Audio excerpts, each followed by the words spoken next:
হবুচন্দ্র রাজা আর গবুচন্দ্র মন্ত্রীর গল্প আপনারা শুনেছেন। এখন অবশ্য সেগুলো আমাদের বাংলা ক্লাসেগুলো পড়ায় না, চয়নিকতে পড়ায় না, বলেও না। কিন্তু আমরা কিন্তু আমাদের বাংলার যারা পণ্ডিত ছিলেন তারা এই গল্পগুলো মাঝে মধ্যে বলতেন, বা বাংলাদেশের যে কোনো কলেজের তো দূরের কথা, স্কুলের যারা হাই স্কুলের শিক্ষক ছিলেন, পণ্ডিত, তারা এগুলো বলতেন। এই গল্পগুলো আপনাদের যারা আমাদের বয়সী বা যারা পড়ুয়া তারা জানেন, বা আমাদের আগের যারা তারা তো জানেই। তাহলে যে হবুচন্দ্র এক বেকুব এক রাজা ছিল দেশে দুনিয়াতে, আর তার গবুচন্দ্র মন্ত্রী ছিল। কি উদ্ভট সব কথাবার্তা বলে, কাজ করে জনগণের জীবন অতিষ্ঠ করে তোলে, মানে প্রজাদের জীবন অতিষ্ঠ করে ফেলে এই হবুচন্দ্র রাজার গবুচন্দ্র মন্ত্রী। এই গল্পটা শুধু আমরা শুনেছি বা আমরা নাটকে দেখেছি, কিন্তু রিয়েলি একটা দেশ আছে, সেই দেশটা উগান্ডা নয়, সেই দেশটা আপনার নাইজেরিয়া নয়, সে দেশটা খোদ বাংলাদেশ। আপনাদের কিছু উদাহরণ দিই, তাহলে বুঝতে পারবেন। আবারও বলি, আপনাদের আগে গল্পটা, হবুচন্দ্র রাজার গবুচন্দ্র মন্ত্রীর গল্পটা আপনাদের যারা জানেন তারা তো জানেনই, যারা জানেন না তাদের বলি। মানে একটা এমন এক দেশে একটা রাজা ছিল, যে রাজা হলো সকল কিছু সিদ্ধান্ত নিতে উদ্ভট, তার উজির সহ, এবং জনগণকে, দেশের সাধারণ প্রজাদের জীবন, ব্যবসা বাণিজ্য, আইন শৃঙ্খলার ১২টা বাজিয়ে দেয়, সোজা কথা। অতিষ্ঠ হয়ে যায়, মানে হজবরল, যা ইচ্ছা তাই করে। রাজা কেউ কিছু বলতে পারে না, কারণ রাজা তো রাজাই, ফাঁসি দিয়ে দিবে, শুলে চড়াবে। আর মন্ত্রী তো সামসা, মানে যেমন তাহার রাজা তেমন তার গবেট মন্ত্রী। রাজা যা বলে তা তার উজির যারা আছে, মন্ত্রীবর্গ, সব হ্যাঁ হ্যাঁ হ্যাঁ করে। মানে রাজা যদি আজকে বলে সূর্য না উত্তর দিকে উঠছে, মন্ত্রী বলে হ্যাঁ মশাই, হ্যাঁ রাজা মশাই, হ্যাঁ। সেই মানে যেরকম গান ওইরকম সারিন দেওয়া যায়, যেরকম গাতক ওইরকম সারিন দেয়, যা বলবে তাই হ্যাঁ হ্যাঁ। অথবা মন্ত্রীও যদি একটা পাগলা বুঝ দিয়ে দিল রাজাকে, রাজা বলে হ্যাঁ হ্যাঁ ঠিক বলেছ।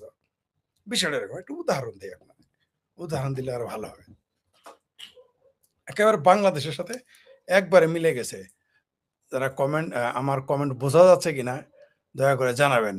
জি, আমাকে স্পষ্ট দেখা যাচ্ছে কিনা। আমি আসলে অসুস্থ, তো বেশি লাইভে যেতে পারি না। অনেক লাইভ আজকে শুধুমাত্র, তাও সাইফুল বাতেন টিটুর সাথে একটা রেকর্ডেড, সেটা আর কোনো লাইভে যায়নি। শরীরের অবস্থা ভালো না, পাশাপাশি কিছু গ্রন্থ অনুবাদ করতে হচ্ছে, সেগুলোর জন্য প্রচুর সময় ব্যয় করতে হচ্ছে, যার জন্য আমি নিয়মিত, আবারও বলি, একদিকে অসুস্থ, আর এদিকে আমার কিছু বই, কিছু হিন্দি বই, কিছু সংস্কৃত বই, এগুলো অনুবাদের কাজ করতেছি।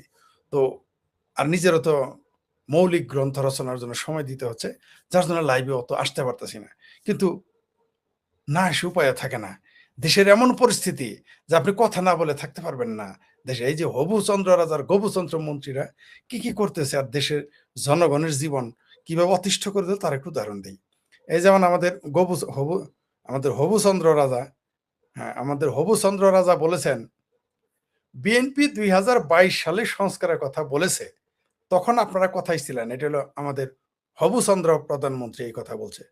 তারপরে শুনেন, আমাদের আমাদের মুসলেখা আরো বলছে, আমাদের এই হবুচন্দ্র রাজা কি বলেছে শুনেন, তারেক রহমান, যে হবুচন্দ্র রাজা মুসলেখা প্রধানমন্ত্রী কি বলেছে, আমি জানি এটা আসছে ইন্ডিপেন্ডেন্ট টিভিতে, ইন্ডিপেন্ডেন্ট নিউজে।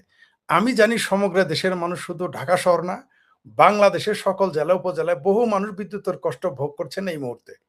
এই যে বিদ্যুৎ সমস্যা, এই সমস্যা স্বৈরাচারের অপরিকল্পিত বিভিন্ন পদক্ষেপের জন্য আজকে বিদ্যুৎ ও জ্বালানির এই অবস্থা। এই হবুচন্দ্র রাজার তারেক রহমান এই কথাটা বলছে। আরো কি বলেছে, আরো কি করেছে শুনেন। অনির্বাণ চৌধুরী একটা পোস্ট দিয়েছেন, যে শেখ হাসিনার করে যাওয়া ভবন উদ্বোধন করলেন, নাকি চেরাগের দৈত্যের কেরামতিতে ৬ মাসে ভবন কমপ্লিট। নিউরো সায়েন্স হাসপাতালের ৫০০ শয্যার নতুন ভবন উদ্বোধন করলেন এই হবুচন্দ্র রাজা, এই তারেক রহমান। একটা বিল্ডিং ৬ মাসে বানায় ফেলাইছে। তার সরকারই আসছে ৪ মাস যাবত, উদ্বোধন করা শেষ। এটা নাকি সে করেছে, অথচ এটা কিন্তু আওয়ামী লীগের সরকার আমলে জননেত্রী শেখ হাসিনা এটা করেছেন। আচ্ছা, আরো কি করেছে, আমাদের আগে আমরা আমাদের হবুচন্দ্র রাজার বয়ানগুলো শোনাই, পরে তার গবুচন্দ্র মন্ত্রীদের কথায় আসতেছি। আমাদের হবুচন্দ্র রাজা সময় টিভি নিউজ আসছে ৭১-এ ভুল করেছেন, ৯৬, ৮৬-তে ভুল করেছেন, এখনো মানুষকে বিভ্রান্তি তৈরি করেছেন। মানে আওয়ামী লীগের উদ্দেশ্যে বলছে। এটা আমাদের হবুচন্দ্র রাজা। আচ্ছা, তারপরে কি বলছে তারেক রহমান আরো দেখি। আরো কি বলেছেন উনি একটু দেখি। সবচেয়ে হাস্যকর ব্যাপার এবং মজার, আমাদের যে হবুচন্দ্র রাজা আর গবুচন্দ্র রাজা এগুলো তালিয়া বাজাইতেছে এবং তার অন্তঃসমাদ শোনেন। এটাও সময় টিভি নিউজ আজকেরই। উনি লিখেছেন, সব উপজেলা স্বাস্থ্য কেন্দ্রকে ১৫১ শয্যা উন্নীত করা হবে। মজার বিষয় হলো সবগুলো ১৫০ শয্যা আছেই। মানে একটা করে শয্যা বাড়াবে। আচ্ছা, আবার দেখি আমাদের হবুচন্দ্র রাজা আরো কি বলেছে দেখি।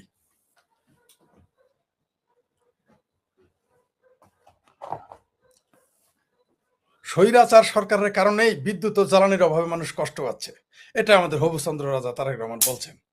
এটা তো আপনারা আরো দেখাই কি বলছে আমাদের। মাশাআল্লাহ। আবার মাশাআল্লাহ জামাতের উদ্দেশ্যে, জুলাই সন্ত্রাসের উদ্দেশ্যে বলেছে যে আজকে যারা বড়, বড় কথা বলতেছে গত ১৭ বছর তাদের রাজপথে দেখা যায়নি। এটা আবার গোলাম ময়লা না। গোলাম মওলা রনি আছে না? গোলাম মোল্লা রনি যে আছেন, গোলাম মোল্লা রনি, গোলাম মোল্লা রনি যে আছেন